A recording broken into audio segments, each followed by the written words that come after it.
Salut les amis, ce soir nous allons écouter l'histoire que j'intitule Plus les mêmes, et qui se trouve dans le livre des Actes des Apôtres, chapitre 9 verset 10 jusqu'à 19.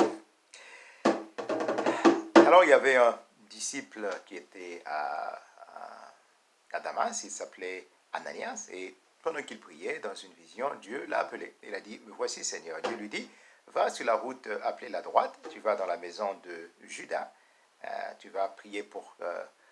tu demandes quelqu'un qui s'appelle Saul de Tarse, tu vas prier pour lui parce que dans une vision, il est en train de prier, il a vu dans une vision qu'il y a quelqu'un qui s'appelle Ananias qui va chez lui, qui va prier pour lui, qui va lui imposer les mains pour qu'il recouvre la vue. Donc tu y vas. Alors Ananias dit au Seigneur, non, Seigneur, je ne peux pas le faire parce que c'est quelqu'un qui persécute ceux qui croient en toi. J'ai entendu ce qu'il a fait à Jérusalem, mais en plus de ça, il y a des souverains sacrificateurs qui l'ont envoyé ici. Il a donc une autorisation des souverains sacrificateurs pour venir et lier ceux qui croient en toi. Donc je ne peux pas le faire. Dieu lui dit, si, vas-y, parce que c'est un instrument que j'ai choisi.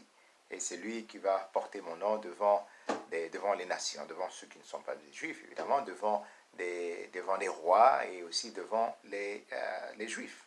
Donc, devant les juifs, c'est lui que j'ai choisi. Et je vais lui montrer également ce qu'il souffrira à cause de mon nom. Vas-y. Alors, Ananias obéit. Il alla donc à la maison de Judas et il y entra et il vit Saul et lui dit, frère Saul, c'est le Seigneur Jésus qui m'envoie, celui que tu as rencontré sur ta route quand tu venais ici. Il m'a demandé de venir prier pour toi, t'imposer les mains pour que tu recouvres la vue et que tu sois rempli du Saint-Esprit. Et alors quand il a fini, il était complètement, il avait des écailles qui sont sorties c'est comme des écailles en fait qui sont sorties de ses yeux et il a pu donc recouvrir la vue et il a été baptisé. Et après cela, un peu plus tard, évidemment, il a mangé pour avoir un peu de force. Et puis après cela, il est resté donc avec des disciples qui étaient à Damas.